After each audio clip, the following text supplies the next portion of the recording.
আসসালামু আলাইকুম বন্ধুরা, আশা করি সবাই ভালো আছেন। তো আজকে আপনাদের জন্য আরও একটি নতুন ভিডিও টিউটোরিয়াল নিয়ে হাজির হয়ে গেলাম। আজকের ভিডিওটি ব্লগার থেকে কিভাবে আপনি আপনার পোস্টগুলো এক্সপোর্ট করতে পারবেন সেই বিষয়ের উপরেই। বর্তমানে অনেকেই এই সমস্যা ফেস করতেছেন যে আগের মতো আর এক্সপোর্ট করা যাচ্ছে না, এবং এক্সপোর্ট করলেও আসলে কোন ফাইলটা আরেকটি ব্লগারে নিয়ে গিয়ে ইম্পোর্ট করব, এই ব্যাপার নিয়ে অনেকেই প্রবলেম ফেস করছেন। তো আপনাদের এই সমস্যার সমাধানের জন্যই আমি বাংলাতে খুব সহজেই এই কন্টেন্টটি তৈরি করার চেষ্টা করছি, যাতে করে আপনাদের উপকার হয় আর কি, হ্যাঁ, বা সহযোগিতা হয়। তো চলুন তাহলে প্রথমে আমাদের একটি ওয়েবসাইট রয়েছে ব্লগারের, সেটি আগে ওপেন করি। তো এই ওয়েবসাইটটি ইংরেজিতে করা, এই যে 4pills.com, আপনারা এখানে ইংরেজি কন্টেন্টগুলো দেখতে পাবেন। সো আমি চাচ্ছি যে আমার এখানে দেখুন যে 106টা কন্টেন্ট রয়েছে, এরকম 104টা, 2টা ড্রাফটে আছে। তো আমি চাচ্ছি যে আমার এই ফুল কন্টেন্টটা ব্যাকআপ নেওয়ার জন্য, অথবা আমি এখান থেকে এক্সপোর্ট করে অন্য আরেকটি ব্লগারে ব্যবহার করব। তো সেটার জন্য কি করা যায়, তো চলুন দেখে নিই আর কি, হ্যাঁ। তো এর জন্য আমরা সেটিংয়ে ক্লিক দিব। সেটিংয়ে ক্লিক দেওয়ার পরে আমরা একটু স্ক্রল করে নিচের দিকে আসব। নিচের দিকে আসার পরে এক্সপোর্ট অপশনটা খুঁজে বের করব আর কি, হ্যাঁ।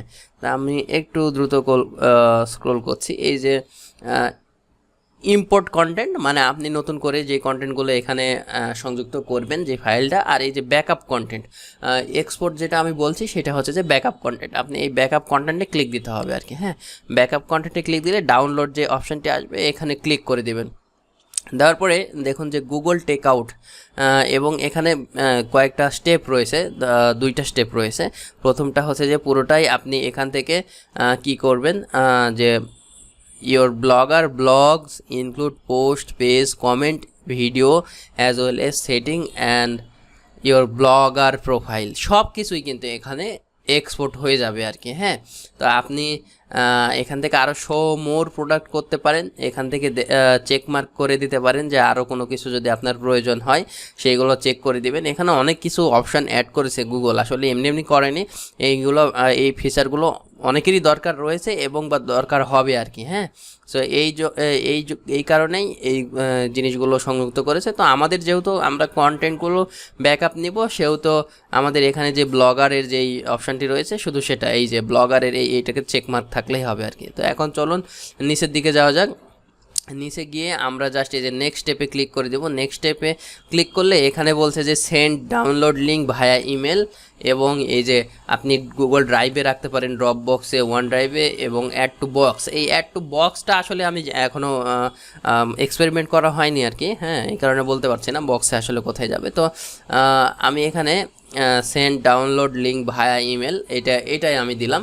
দেওয়ার পরে দেখেন যে আপনি কিভাবে চান এটা এক্সপোর্ট, একবারই এক্সপোর্ট করতে চান, না export every month, for every 2 months for a year, বছরে হচ্ছে যে 2 মান্থ, প্রত্যেক 2 মাস পর পর আর কি, এইটা 6 এক্সপোর্টস এরকম আর কি। তো যাই হোক, এরপরে আপনি ফাইলটা হচ্ছে যে জিপ এবং TGZ যেই ফাইল টাইপটি রয়েছে সেটি, এবং আপ টু 2 GB 4 GB, এটা আপনার আসলে পোস্ট এবং অ্যাসেটের উপর, মানে ইমেজের উপর নির্ভর করবে, বা ফাইলসের উপরে যে কতটুকু আপনার লাগবে। সো নর্মালি 2 GB হলে এনাফ, মানে এত ফাইল হয় না আর কি। যাদের অনেক বড় ব্লগ, সেইটা হচ্ছে যে আপনার হচ্ছে যে তাদের জন্য এখান থেকে 4 GBও সিলেক্ট করে দিতে পারবে। এছাড়াও দেখেন যে 50 GB পর্যন্ত আছে, এখানে স্ক্রোল করলে 50 GB পর্যন্ত আছে। তা আমার যেহেতু এত না আমি জানি, সেক্ষেত্রে আমি এটাই করলাম, এবং ক্রিয়েট এক্সপোর্ট, হ্যাঁ, ক্রিয়েট এক্সপোর্টে ক্লিক দিলাম। দেওয়ার পরে দেখুন যে Google is creating a copy of data from blogger, মানে এইটা আমার জন্য সে ক্রিয়েট করতেছে আর কি, হ্যাঁ। তো এটার জন্য কিছুটা সময় লাগতে পারে, দেখা যাক। আপনি চাইলে এই যে ক্যান্সেল এক্সপোর্টও করে দিতে পারেন, অথবা ক্রিয়েট অ্যানাদার এক্সপোর্ট এরকম করতে পারেন। তো আমরা কিছুক্ষণ অপেক্ষা করে দেখি আসলে গুগল কি বলছে আর কি, হ্যাঁ। এখানে যদিও এত সময় লাগে না আর কি, এতটা, এখানে যেটা বলছে long time possibly hour or days to complete, 1 ঘন্টা সময় লাগবে না বা 1 দিনও লাগবে না। You will receive an email export is done, তাইলে হচ্ছে যে এক্সপোর্ট হয়ে গেলে আপনি একটা ইমেল পাবেন। তো আমরা চলুন আগে মেলটা চেক করে দেখি আর কি। আমাদের এই মেলটা রয়েছে এখানে, আমরা এই মেলে একবার প্রবেশ করে দেখি। এই যে আমাদের এখানে কিন্তু চলে এসেছে আর কি। হ্যাঁ, তো ম্যানেজ এই যে ব্লগার থেকে দেখুন, এবং এখানে এই যে 0 মিনিট এগো আর কি। হ্যাঁ, তো আমি এখানে ম্যানেজ গুগল টেক আউট এইটাতে ক্লিক করব। ক্লিক করার পরে এই যে দেখুন যে 13 MBর একটা ফাইল আর কি হয়েছে, সেটা আমি ডাউনলোড করব।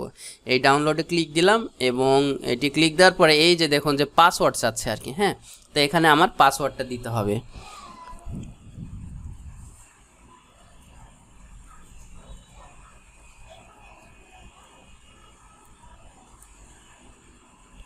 তো আমি আমার জিমেলের পাসওয়ার্ডটা দিয়ে দিলাম, আপনাদের কাছেও ঠিক চাইবে। এরপরে আপনি আবার ডাউনলোডে ক্লিক দিলেও পারেন, অথবা এই যে ডাউনলোড শুরু হয়ে গেছে আর কি। হ্যাঁ, তো আমার ফাইলটি ডাউনলোড হয়ে গেছে। আমি যদি এখন এই ডাউনলোড ফোল্ডারের ভিতরে যাই, আপনাদের যদি দেখাই ডাউনলোড ফোল্ডারের ভিতরে, এই যে দেখুন ডাউনলোড ফোল্ডারে টেক আউট যেই ইটা আসছে, আমি এই টেক আউটের এইটা কি করব, উইনরার দিয়ে এক্সট্রাক্ট ফাইল করে দেবো আর কি। হ্যাঁ, তো আমি ওকে করে দিলাম। করার পরে এই যে আমার এই ফোল্ডারটা ওপেন হয়ে গেছে। এরপরে আমি টেক আউটের ভিতরে গেলাম, তারপরে ব্লগারের ভিতরে গেলাম, যাওয়ার পরে এখানে অ্যালবাম ব্লগার পিকচার আর কি। এখানে যেই পিকচারগুলো আপনি দিবেন সেই পিকচারগুলো থাকবে অ্যালবামের ভিতরে। এরপরে এই যে আমার যে ব্লগারটি রয়েছে এখানে দেখুন যে মানে আগের কিছু পোস্টের যে ইয়েগুলো ছিল সেই পোস্টগুলার হচ্ছে যে ওই অ্যাসেটগুলো দেখাচ্ছে আর কি। হ্যাঁ, মানে ইমেজগুলো দেখাচ্ছে, যেগুলো ওয়েবপিতে ছিল সেইগুলোও দেখাচ্ছে। তারপরে আপনি এই যে ব্লগ কন্টেন্টের ভিতরে এই যে feed.atom আছে, setting, followers, theme layout, theme classic. তো আপনাদের যেটা লাগবে সেটা হচ্ছে যে feed.atom আর কি। হ্যাঁ, এই ফাইলটি আপনি অন্য একটা ব্লগারে গিয়ে জাস্ট ইম্পোর্ট করে দেবেন, তাহলেই কিন্তু আপনার এই পোস্টগুলো চলে আসবে আর কি। হ্যাঁ, আমরা যেহেতু ব্লগ কন্টেন্ট নেব সেহেতু ব্লগ কন্টেন্টের ভিতরে এই যে এই feed.atom এইটা আমি আপনাদেরকে এখানে ব্লগ কন্টেন্ট নামে, আচ্ছা হ্যাঁ, ব্লগ কন্টেন্ট নামে আমার আরেকটি ব্লগার খোলা আছে। তো আমি যদি আপনাদেরকে জাস্ট দেখানোর চেষ্টা করি যে এটা কীভাবে কাজ করে, আর একটু আমি নিচে গেলাম, আবার ওই এই যে import content, manage blog, import কন্টেন্টে আমি ক্লিক দিলাম এবং এখানে বলছে যে automatically publish all imported post and page. আপনি কি চাচ্ছেন কিনা যে ইম্পোর্ট হওয়ার সাথে সাথে অটোমেটিক পাবলিশ হয়ে যাবে? তো আমি চাচ্ছি না এটা, যেহেতু আমি এটা পরীক্ষামূলকভাবে আপনাদের দেখাচ্ছি। তো ইম্পোর্টে আমি ক্লিক দিলাম। ক্লিক দেওয়ার পরে আমাকে যেতে হবে এই ফাইলের ভিতরে, এই যে টেক আউটের ভিতর ব্লগারের ভিতর ব্লগসের ভিতর ব্লগ কন্টেন্টের ভিতরে এই যে feed.atom, আমি এই feed.atom-এ ক্লিক করে দিলাম এবং এখানে এই যে দেখুন ইম্পোর্টিং কন্টেন্ট, হ্যাঁ ইম্পোর্ট হচ্ছে এবং এই বাটনটি হয়ে গেছে importing content, you will see, আমরা দেখতে পাবো আর কি। আমাদের এখানে কিন্তু একটাই মানে পোস্ট ছিল আর কি আগের। হ্যাঁ, তো আমরা একটু অপেক্ষা করি অথবা দেখি আরেকবার রিলোড দিয়ে দেখি। হ্যাঁ, তো আমরা এখন আবার এই ব্লগ কন্টেন্ট যেই ব্লগটি রয়েছে এটাতে যাব, যাওয়ার পরে সেম সেটিংয়ে যাওয়ার পরে ম্যানেজ ব্লগ থেকে আমরা এই যে ইম্পোর্ট কন্টেন্ট করব। হ্যাঁ, এটা আমি উঠায় দিলাম, আমি ড্রাফটে রাখবো, তারপরে ইম্পোর্টে ক্লিক দিলাম। ক্লিক দেওয়ার পরে আমরা যে এই যে ব্লগারের ভিতর ব্লগ ছিল, ব্লগের ভিতরে যে এই যে ব্লগ কন্টেন্ট, আমার একটা জিনিস ভুল হয়েছে, সেইটা হচ্ছে আমি এই যে ব্লগ কন্টেন্ট বলেছি এইটাও আমার একটা ব্লগ স্পটের ওয়েবসাইট। ওকে, তো আমার যেই ওয়েবসাইট থেকে আমি নিয়ে আসবো, আমার ওই ইমেলের আন্ডারে যতগুলো ব্লগার ওয়েবসাইট থাকবে সবগুলাই কিন্তু এক্সপোর্ট করবে। হ্যাঁ, তো আমি এখানে দেখুন যে 4Pills নামের আমাদের একটা ওয়েবসাইট এবং ব্লগ কন্টেন্ট নামের একটা ওয়েবসাইট রয়েছে আর কি ব্লগ স্পটে। তো আমি এখানে একটু কনফিউজ হয়ে গিয়েছিলাম প্রথমে, এই কারণেই ধরেন যে প্রবলেমটা হয়েছে, ওখানে কিন্তু আপলোড হচ্ছিলই আর কি। হ্যাঁ, ওই যে একটা করে পোস্ট ছিল এই ব্লগ কন্টেন্টের ভিতরে, এই কারণে একটাই। সো আমি এখন 4Pill-টা আমি সিলেক্ট করে দেবো, এই যে feed.atom যেটা রয়েছে feed.atom এইটা সিলেক্ট করব। করার পরে এই যে দেখুন যে এখানে ইম্পোর্ট হচ্ছে, এই যে ইম্পোর্টিং কন্টেন্ট, আশা করি এইবার ইম্পোর্ট হয়ে যাবে সাকসেসফুলি আর কি। হ্যাঁ, তো এর আগের বারে যেটা হয়েছে আমি নিজে আর কি বুঝতে পারছিলাম না যে ব্লগ কন্টেন্ট ওইটা আসলে আমাদের ব্লগার কিনা। তো আপনাদেরকে আবারও বলছি যে এইটা আপনার যখন এক্সপোর্ট করবেন আপনার ওই জিমেলের আন্ডারে যতগুলো ব্লগ স্পট ওয়েবসাইট থাকবে সবগুলো কিন্তু এক্সপোর্ট হয়ে যাবে আর কি। হ্যাঁ, তো এখন আমরা আবার যাই। হ্যাঁ, এখানে আমরা এই যে দুইবার ওখান থেকে ব্লগ কন্টেন্টের দুইবার আপলোড করেছি, দুইবারে দুইটা পোস্ট আসছিল আর কি। এই যে দেখেন ফোরপিলের মাধ্যমে আর কি এখানে ড্রাফট হয়েছে। তো আমি আরেকবার রিলোড দিই আর কি। হ্যাঁ, রিলোড দেওয়ার পর এই যে দেখেন যে এখানে আমাদের ওই যে ফোরপিল ওয়েবসাইটের যেই কন্টেন্টগুলো ছিল প্রত্যেকটি কিন্তু ড্রাফট হয়ে গেছে আর কি। হ্যাঁ, তো এইভাবে আপনি চাইলে যে কোনো একটা ব্লগ স্পট ওয়েবসাইটের কন্টেন্টগুলো এক্সপোর্ট করে আবার ইম্পোর্ট করতে পারেন আপনার অন্য কোনো ব্লগ ওয়েবসাইটে। ওয়ার্ডপ্রেসেও আপনি করতে পারবেন, যদিও আমি এই টিউটোরিয়ালে দেখালাম না, আলাদাভাবে দেখানোর চেষ্টা করব ওইটি।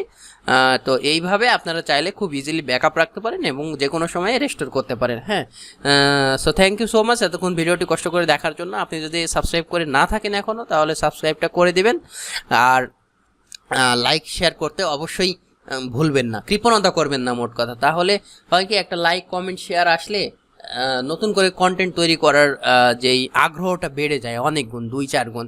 সো আপনারা চেষ্টা করবেন যে একটা কমেন্ট করার জন্য, একটা লাইক করার জন্য, তাহলে প্রত্যেকটা ক্রিয়েটরের জন্যই কিন্তু মানে আগ্রহটা বেড়ে যায়। এত কষ্ট করে ভিডিও তৈরি করার পরে যদি লাইক কমেন্ট না থাকে, ভিউ না থাকে, তখন কিন্তু সেই ক্রিয়েটরটা কিন্তু ডিমোটিভেট হয় এবং কন্টেন্ট ক্রিয়েশনটা ছেড়ে দিতে চায় আর কি।